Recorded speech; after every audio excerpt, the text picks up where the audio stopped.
Hello everyone, you are most welcome in exercise 1.2 and our topic is commission, brokerage and discount. Today we are going to take introductory topic or introduction about 1.2. There are some terms you have to understand. So पहला term हमारा है present worth, sum due and true discount. ये present worth, sum due और true discount क्या होता है? Simply जैसे मैं nowadays so many transactions are conducted on credit basis. Seller allowed some credit period to the buyer, and for that credit period he charges some interest. That interest amount is called as true discount. Remember that.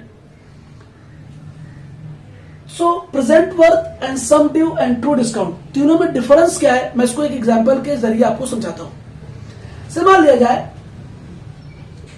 Seller ने good sold किया 1000 rupees का और उसने credit period allowed किया suppose that 6 month का. लेकिन अगर seller ने क्रेडिट पीरियड दिया बायर को या कंज्यूमर को, तो क्या ये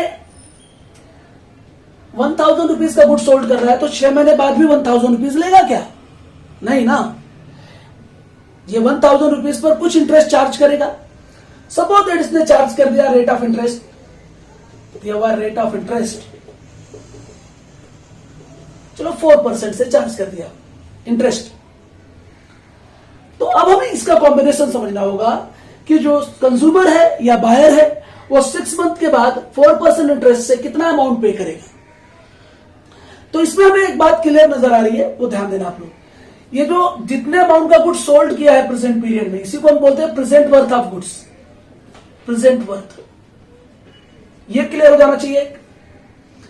और जो जितना रेट ऑफ इंटरेस्ट चार्ज किया गया है, तो हम यहाँ पे रेट ऑफ इंटरेस्ट चार्ज करते हैं. आपको ऐसे मालूम होगा सिंपली जो इंटरेस्ट का अमाउंट है कैसे आएगा, इंटरेस्ट इक्वल जो प्रिंसिपल अमाउंट है plus into period into rate of interest upon 100, ऐसा हम करते हैं.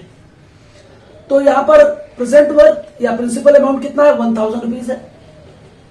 पीरियड 6 मंथ है तो 6 को 12 से डिवाइड कर लेंगे. रेट ऑफ इंटरेस्ट ईयरली होता है और 4% है अपॉन 100. ये देखिए 100 दो जीरो कट गया.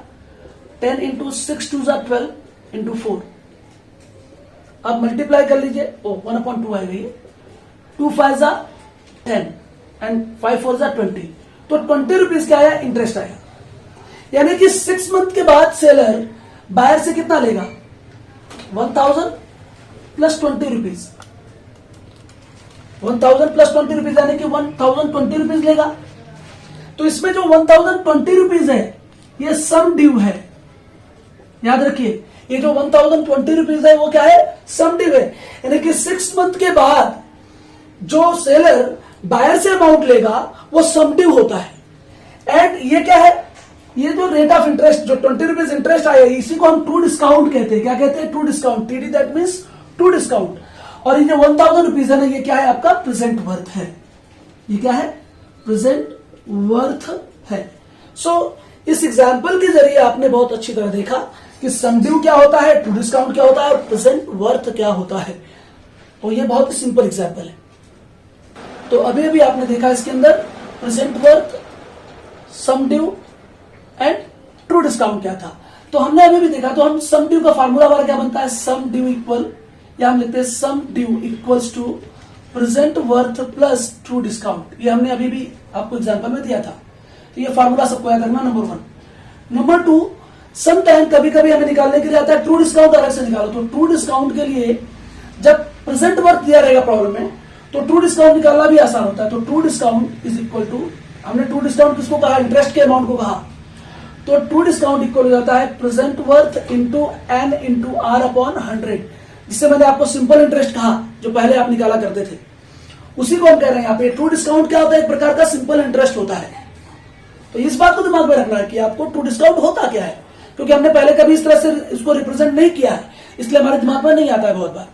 तो true discount equal to present work that is principal amount into N into R. N stands for period of the bill. यहाँ पे बिल की बात होती है, देखो यहाँ पे बिल ऑफ एक्सचेंज भी आता है। कारण जब सेलर बायर को क्रेडिट पीरियड देगा तो उस पर बिल ड्रॉ कर देगा। तो हम आगे के पार्ट में देखने वाले हैं कि बिल ड्रॉ होना, सेलर के द्वारा बिल ड्रॉ होना, ड्रॉ भी उसे बिल एक्सेप्ट करता है, बायर उसे बिल एक्सेप्ट करता है। तो यहां पर जरा सा मैं रुकने वाला हूं और मैं आपको यह बताने वाला हूं कि हमारे जो कॉमर्स का वीडियो है इसमें बुककीपिंग एंड अकाउंटेंसी का, उसमें बिल ऑफ एक्सचेंज एक टॉपिक हमने जो लिया हुआ है अकाउंट का, उसमें हमने सारे कॉन्सेप्ट क्लियर किए हुए हैं कि ड्रॉवर कौन होता है, ड्रॉवी कौन होता है, पीरियड ऑफ द बिल क्या होता है, डेट ऑफ द बिल क्या होता है, इसके बाद लीगल ड्यू डेट क्या होता है, नॉमिनल ड्यू डेट क्या होता है, ड्यू डेट क्या होता है, सारी बातें हमने उसमें आपको एक्सप्लेन किया हुआ है। सो फॉर दैट आप क्या करिए, बिल ऑफ एक्सचेंज का अकाउंट का पार्ट 1 या पार्ट 2 के वीडियो में, पार्ट 1 के वीडियो में पूरा दिया हुआ है, तो उसे आप देखेंगे। अभी हम केवल फॉर्मूले पे रहने वाले इसके अंदर। तो हम आप आते हैं फॉर्मूले पर, और हमारा नेक्स्ट टर्म है क्या, bankers discount, cash value and bankers gain. Bankers discount, इसके बाद cash value and bankers gain. अब हम इस पर डिस्कस करने वाले हैं। सो ये बैंकर्स डिस्काउंट क्या होता है, बहुत सिंपल है ये। बैंकर्स डिस्काउंट के लिए ध्यान दीजिए, आपने बिल ऑफ एक्सचेंज टॉपिक जो पढ़ा, बिल ऑफ एक्सचेंज टॉपिक के अंदर सेलर बायर पर यानी कि ड्रॉवर ड्रॉवी पर बिल ड्रॉ करता है, और ड्रॉ करने के बाद ड्रॉवी ड्यू डेट के दिन पेमेंट करता है किसको, ड्रॉवर को, यानी कि होल्डर ऑफ द बिल को। ये बातें आपने सीखी हुई है। ये बैंकर डिस्काउंट क्या है, sometime drawer is in need of cash, when he is in need of cash he discount that bill to the bank and bank charges some discount, that is called as bankers discount। उसको हम क्या कहते हैं, banker discount. जैसे suppose that मान लिया जाए bill 10,000 की है और बैंकर ने उसमें 500 का डिस्काउंट काट लिया, तो जो 500 रुपीज है वो क्या होगा, बैंकर का बैंकर डिस्काउंट होगा, और ड्रॉवर को कितना देगा, 9,500। तो 10,000 का बिल है, उसमें से बैंकर ने जो भी डिस्काउंट डिडक्ट कर लिया, डिडक्ट करने के बाद जो अमाउंट उसने होल्डर ऑफ द बिल को दिया, उस अमाउंट को देने के बाद जो बैंकर ने डिस्काउंट काटा था उसको हमने बैंक डिस्काउंट कहा, बैंकर डिस्काउंट कहा। कैश वैल्यू, कैश वैल्यू क्या होगा, जब कैश वैल्यू इक्वल्स टू होता है face value of bill minus banker discount. याद रखना कैश वैल्यू। इसके बाद देखो मैंने पहले बताया बैंकर डिस्काउंट, तो बैंकर डिस्काउंट तो सबको समझ में आ गया। तो ये कैश वैल्यू किसको मिलेगा, ये मिलेगा कंज्यूमर को। कंज्यूमर को कैश वैल्यू कितना मिला, कंज्यूमर का बिल का अमाउंट कितना था, 10,000 था, बैंकर ने उसमें से डिस्काउंट कितना काट लिया, 500 रुपीज काट लिया, तो जो अमाउंट मिला है किसको, होल्डर ऑफ द बिल को, उसको बोलते हैं कैश वैल्यू। तो कैश वैल्यू इक्वल होता है face value minus banker discount. ये फेस वैल्यू किसकी होगी, बिल की फेस वैल्यू होगी। इसके बाद बैंकर्स गेन, तो बैंकर्स गेन के लिए क्या होता है, स्टॉप कर दिया। सो पहले हम देखेंगे, पहले बैंकर डिस्काउंट निकालने का फार्मूला भी एक होता है। बैंकर डिस्काउंट जो होता है वो फेस वैल्यू पर निकलता है। तो बैंकर डिस्काउंट इक्वल्स टू होता है फेस वैल्यू पर into N into R upon 100। ये बैंकर डिस्काउंट निकालने का फार्मूला है। थर्ड, इसे हम थर्ड कह देते हैं कैश वैल्यू। ये बैंकर डिस्काउंट फोर्थ फार्मूला। इसके बाद हमको देखना क्या, बैंकर्स गेन। तो what is exactly bankers gain, bankers gain is difference between bank discount and true discount. Bank discount और ट्रू डिस्काउंट के बीच का जो डिफरेंस होता है ना, वो बैंकर्स का गेन होता है। इसलिए मैं फार्मूला बनाऊंगा बैंक डिस्काउंट इक्वल, या बैंकर्स गेन, सॉरी हम बैंकर्स गेन की बात करें तो बैंकर्स गेन इक्वल होता है आपका difference between bank discount and true discount. ये जो मैंने फार्मूला आपको दिया ये याद रखना है। तो these are the most important formulas.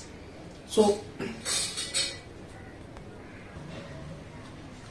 Bankers gain निकालने का एक फार्मूला और भी है जो कि ट्रू डिस्काउंट में निकलता है। तो true discount into N into R upon 100। ये बैंकर्स गेन का निकालने का फॉर्मूला है।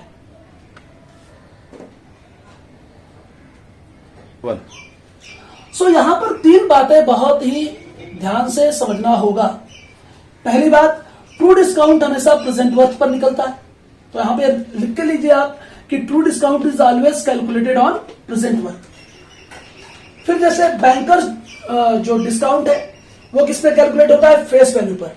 तो bankers discount is always calculated on face value, और फेस वैल्यू जो होता है उसको हम सम ड्यू भी कहते हैं, ध्यान रखना। Face value is also called as sum due. तो मैं यहां पे लिख देता हूं, face value is equals to sum due. हाँ, ये याद रखना है आपको। इसके बाद bankers gain is always calculated on true discount. तो ये 3 बातें आपको ध्यान रखनी है। ये तीनों बातें, इसमें हम मिस्टेक कर देते हैं कि हमें ट्रू डिस्काउंट, बैंकर्स डिस्काउंट और बैंकर्स गेन किस पर कैलकुलेट करना होता है, हम कभी कभी भूल जाते हैं। अगर ये बातें हमें अच्छी तरह याद रहेगी तो बहुत ही आसानी से आप 1.2 सॉल्व कर पाओगे। So this is an introductory lecture. So till then, bye bye. You will join us in question number 1 in next video. So bye bye.